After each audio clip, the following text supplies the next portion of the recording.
Dear friends, Thomas has been pestering me to write about his branch line.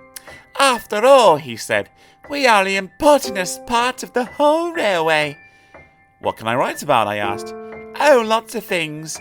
Percy's woolly bear, Toby's tightrope, and your ghost, I added. Don't put that silly story in, said Thomas crossly. I will all the same. Thomas has been much too cocky lately. It'll serve him right. The author.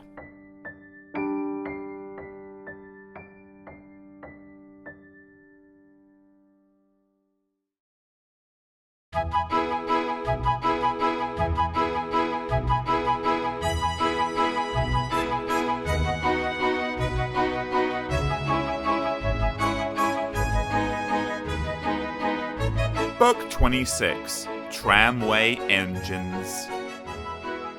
Story 1, Ghost Train.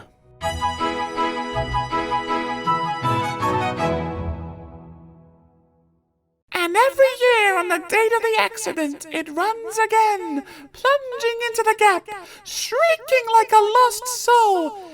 Percy, what are you talking about? The ghost train. Driver saw it last night. Where? Asked Thomas and Toby together. He didn't say, but it must have been on our line. He says ghost trains run as a warning to others. Oh, he went on, it makes my wheels wobble to think of it. Peh, said Thomas. You're just a silly little engine, Percy. I'm not scared. Thomas didn't believe in your ghost, said Percy next morning. His driver laughed. Neither do I. It was a pretend ghost on television. Percy was disappointed, but he was too busy all day with his stone trucks to think about ghosts. That evening, he came back light engine from the harbour. He liked running at night. He coasted along without effort, the rails humming cheerfully under his wheels, and signal lights changing to green at his approach. He always knew just where he was, even in the dark.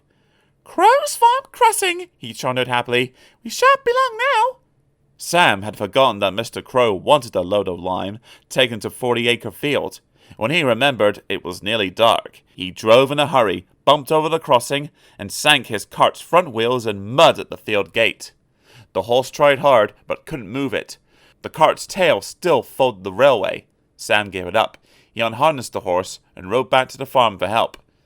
There's still time, he told himself. The next train isn't due for an hour. But he reckoned without Percy. Percy broke the cart to smithereens, and lime flew everywhere.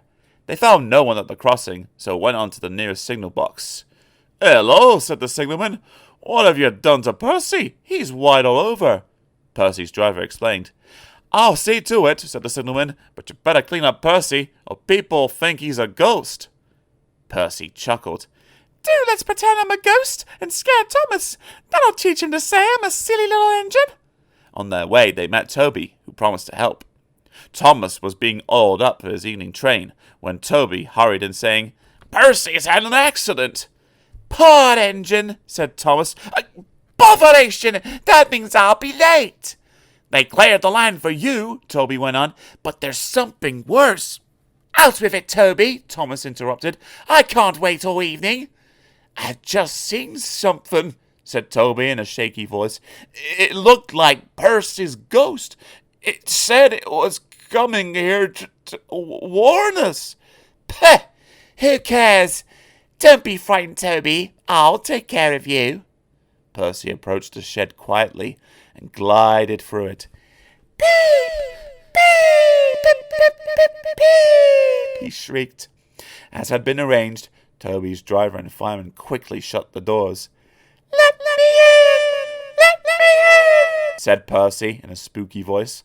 No, no, answered Toby. Not by the smoke of my chimney, Jim. I'll chuff and I'll puff and I'll bring you in.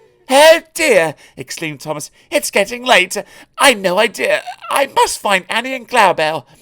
He hurried out the other way. Percy was none the worse for his adventure. He was soon cleaned, but Thomas never returned. Next morning, Toby asked him where he'd been. Ah, well, said Thomas, I knew you'd be sad about Percy, and I didn't like to intrude. I slept in the goods shed, and oh, he went on hurriedly. Sorry, Can't stop.